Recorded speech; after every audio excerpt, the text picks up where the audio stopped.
So what I did is I went to class. I don't understand logistic regression. I got like so. I mean, the concept makes sense. The concept makes sense. Like interpreting the coefficients. I understand like how to find finite and line. Yeah. I got it. Like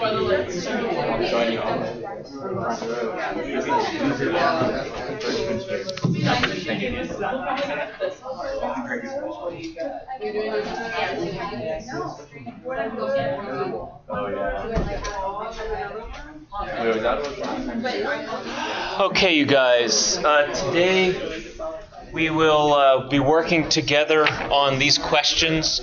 I would encourage you, if you're working in a group, that's what I'd like you to do, is work together in groups.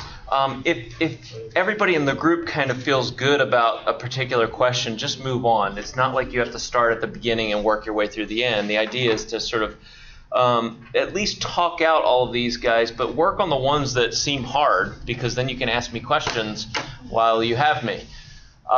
So again, no reason to do this in order. We'll bring it back together at the end, maybe with 10 minutes to go, and talk about some issues that perhaps have come up. Just for clarification, the readings that I'm going to be asking you to be responsible for start from 5.1 and go through 11.2. This stuff here is for the next homework 8. It's about reading files, writing files, and that's not going to be on the exam.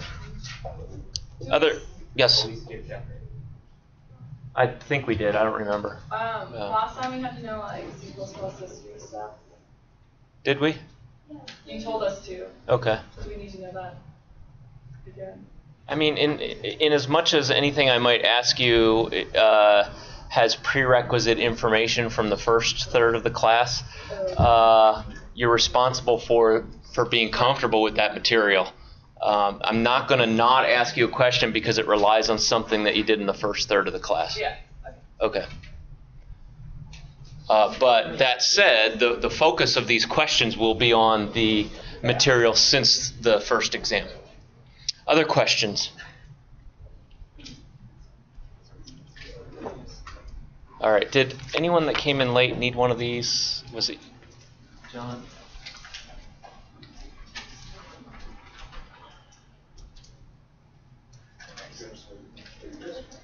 Okay, so get with a neighbor or what have you, and start talking through these. It's back together, you guys, and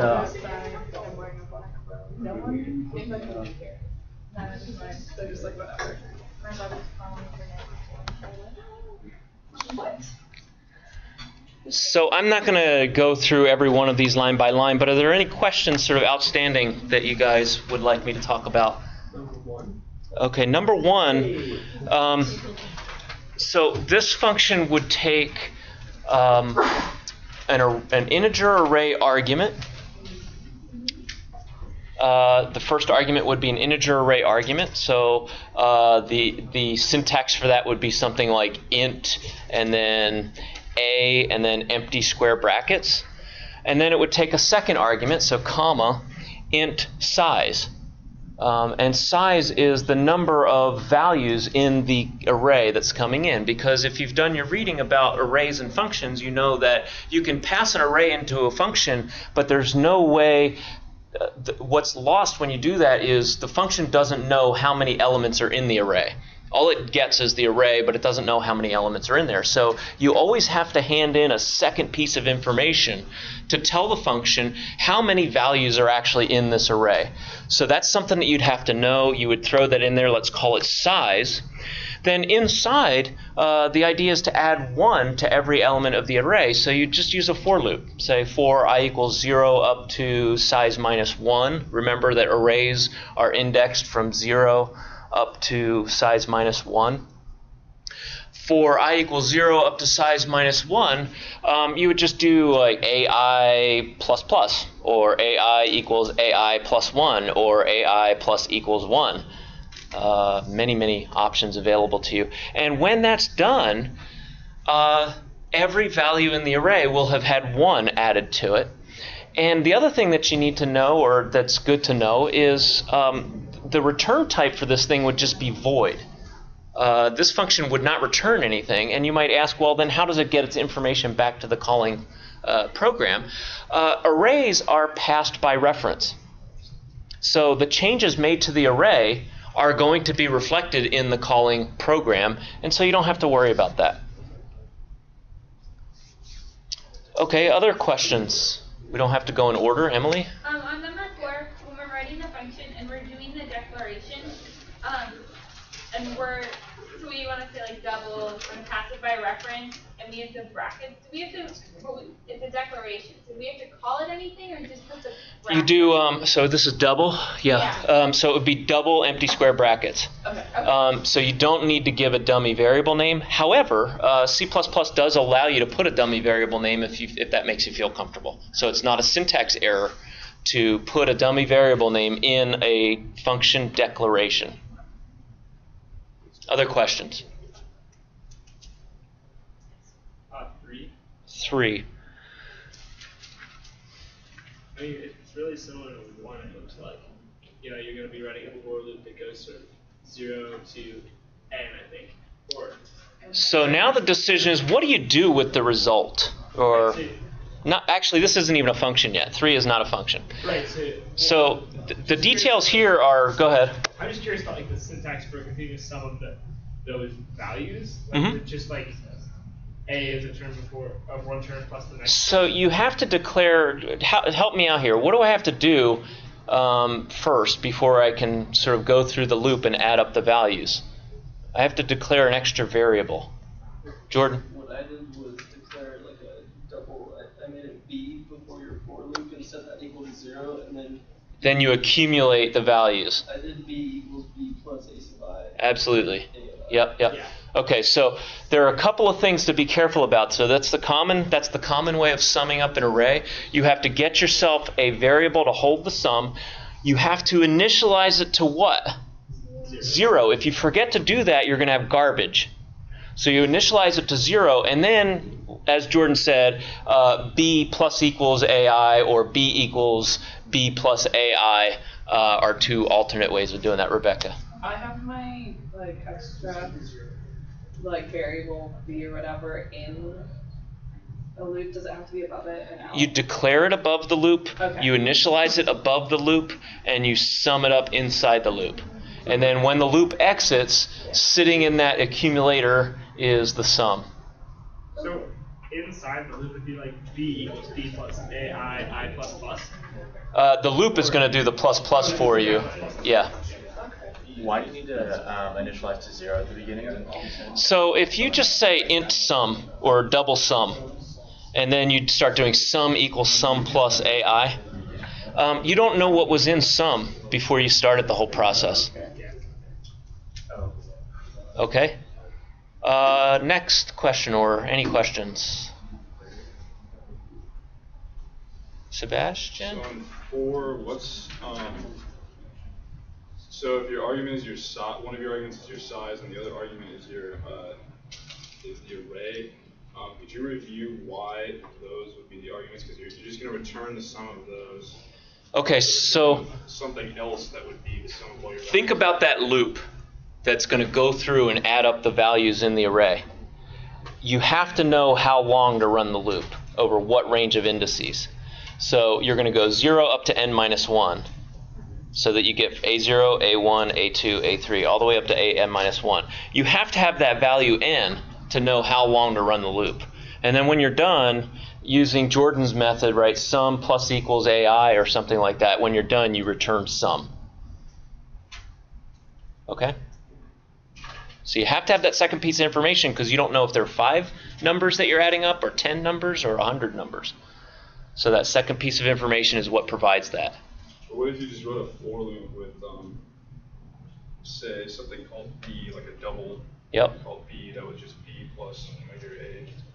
that's a similar thing, but that would also, B would just be the sum of all the values in the array. How long are you going to run the loop? From 0 to n minus 1. And you need n. Yeah. So that's why you have to pass it in. Okay. Well, I thought that would be, since that's in a for loop, that's part of the function. I thought that would just be an argument in that for loop, and it wouldn't be an argument in the function. Remember that the function only has access to information that is passed into it.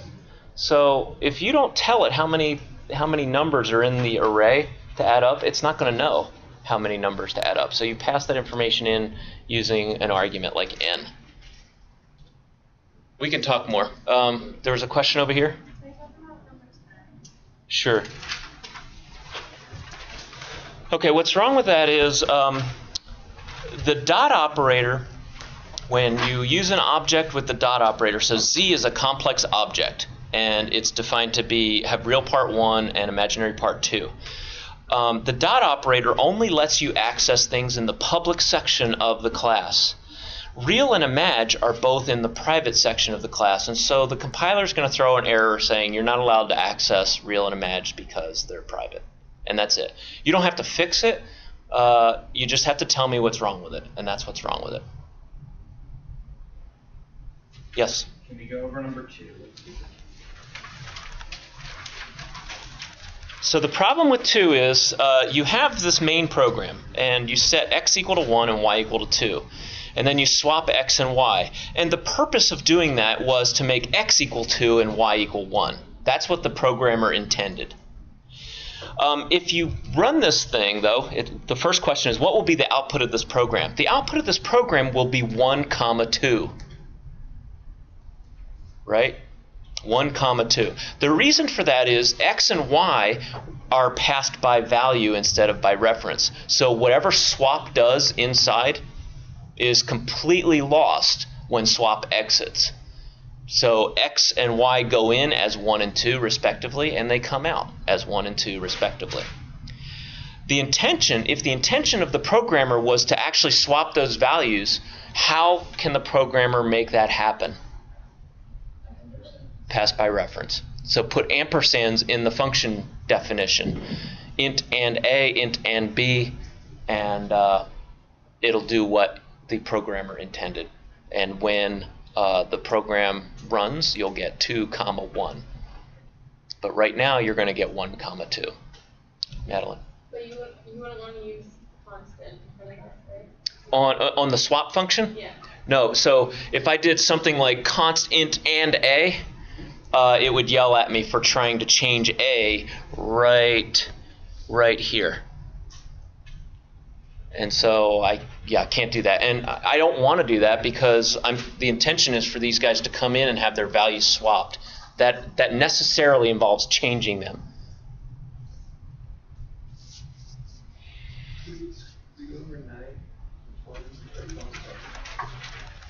Yeah, sure. This is real similar to fraction. It's almost constants everywhere. We'll put a constant here on abs to make this a constant member function. Constant here on conjugate. Constant here on print. Then down here on the friend functions, const complex and, all everywhere. All the way down. So pretty boring. Why on print? Const on print. Print const, does print change the calling object? Oh, okay. No.